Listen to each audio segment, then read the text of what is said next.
guys, Happy Bird Holla coming at you again.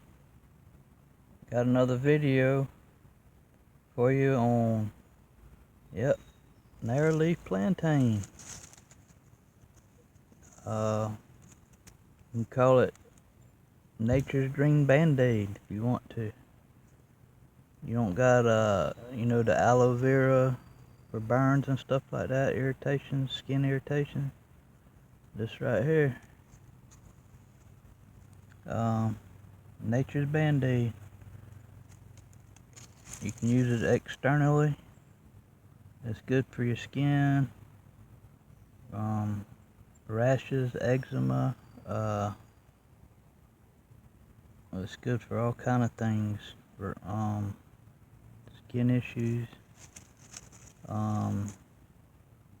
It's got a cooling effect to it, so it cools. It's good for mosquito bites, insect bites, stings like that. But not only that, it's really good for respiratory issues. And main reason I got it, it's good for, you can make a tea out of it, tincture.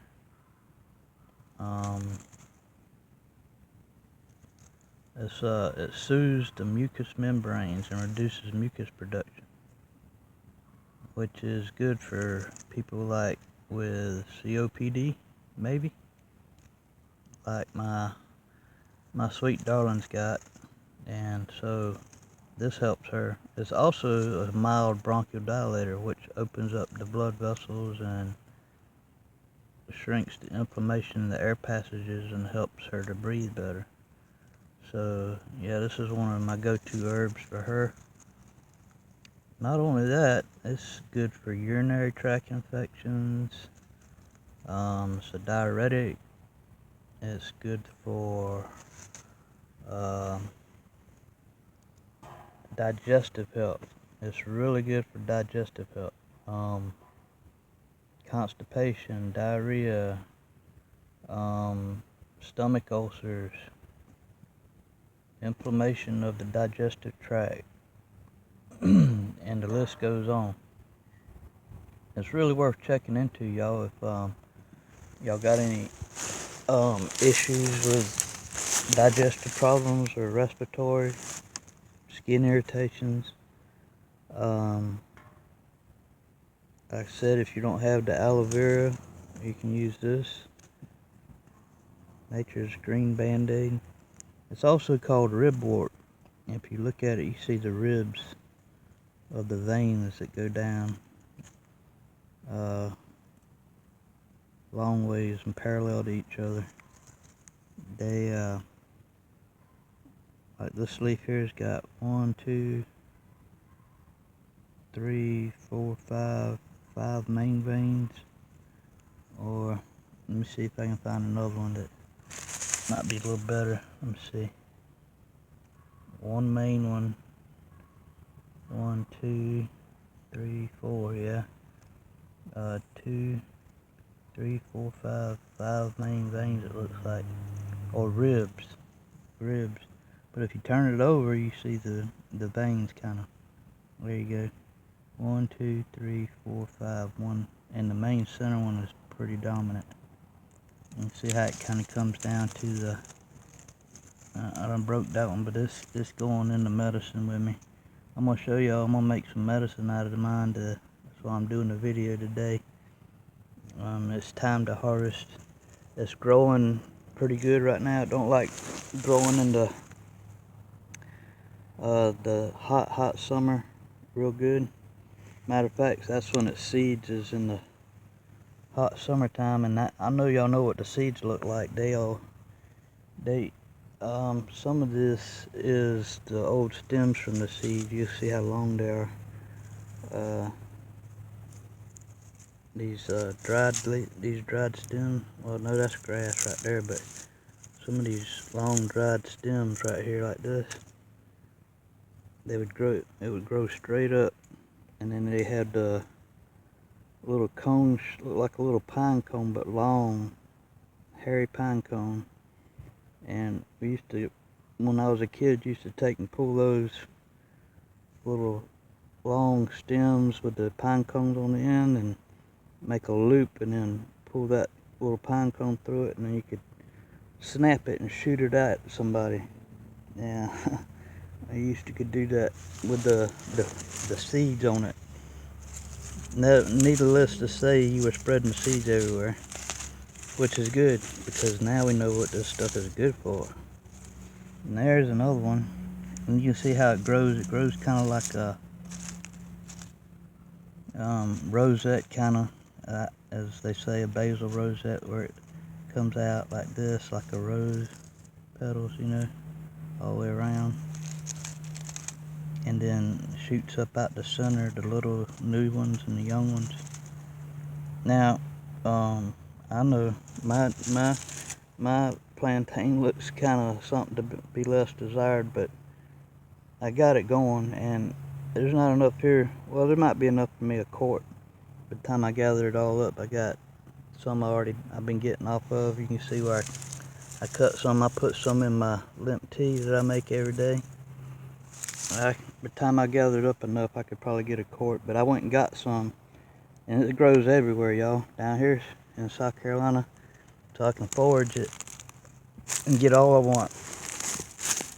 But I want to show you some stuff that looks kind of like it, but you can pretty much tell what it looks like. I mean, there ain't but one ribwort or narrowleaf plantain that, you know, and it's aggressive, it's evasive. It'll be in your grass, you won't even know it unless you look real close and see you will know it if you let it grow, but if you keep cutting it in your grass, you wouldn't know it unless you really look and see the ribs on it, and how long the leaves will get.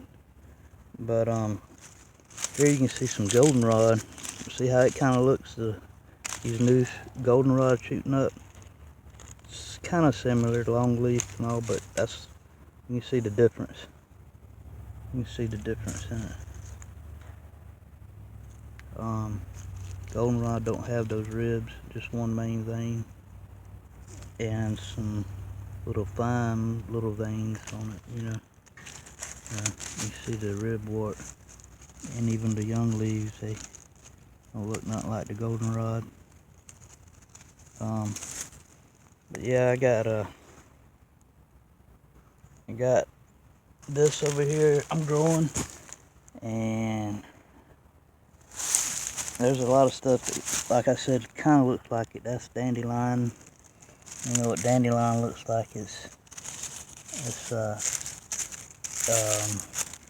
don't look nothing like the ribwort. It's got the jagged edges, sharp protruding edges.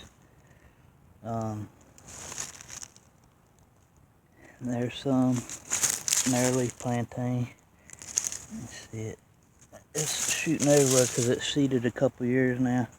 And then you got wild lettuce. It kind of looks like it from a distance, but once you get on it, you'll see what the wild lettuce is. Broader leaves, but like I said, a lot of stuff grows in that basil rosette kind of formation. There's some more narrowleaf. Like I said, it'll pop up everywhere. I had some over here. Like I said, here's some Penrose kind of does the same thing. This might be goldenrod right here. Penrose kind of does it. I think that's a dandelion and a goldenrod, yeah, I think that's a goldenrod. There's a goldenrod spreading, y'all, everywhere. But I had thought I seen another right there. Narrowleaf Plantain. I can see it right there. Narrowleaf Plantain there. I say some stuff just don't like where I'm planting it over here where I'm living. Some stuff loves it. But anyway, yeah, it'll spread. It'll come up everywhere with them seeds. There's There's a primrose. See how it does a basil rosette? You can see the difference in the leaves. The stem comes way out and then it gets broad leaf. Don't have the ribs on it like the ribwort. Now, take you over here and show you what I got. I went foraging and got a mess of this ribwort and Narrowleaf Plantain, and I'm going to make me some medicine out of it. Here it is. It's wilted a lot, y'all, but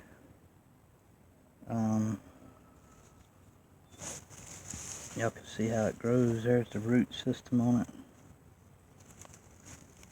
I got back and there's a little lizard coming out of it. They had him a ride. I put him back in the garden. Giving lizards free rides around here, I'm telling you. But y'all hear Brandy whining. She's wanting to get down and chase them lizards. Been having to get on her about it. Well, right now, them poor lizards is looking for a warm place to hibernate, and she's catching them when they're kind of slow and cold and wanting to chew them up, and I got to get on her. She likes playing and chasing them. But yeah, this is ribwort, y'all. And this is not too wilted to use. I'm going to use it, get all this dried stuff off, and cut it and chop it up and put it and make me a tincture. Probably get rid of that one. The greener the better, the fresher the better, I'm saying, for tea for sure. And now it says you can dry a lot of this stuff, but I just do it green because that way I know I get all of the medicine properties out of the green. Some stuff you dry like that and use it for medicine, and the drying process gets rid of a lot of the medicinal properties, or some of the medicinal properties, depending on what you're doing.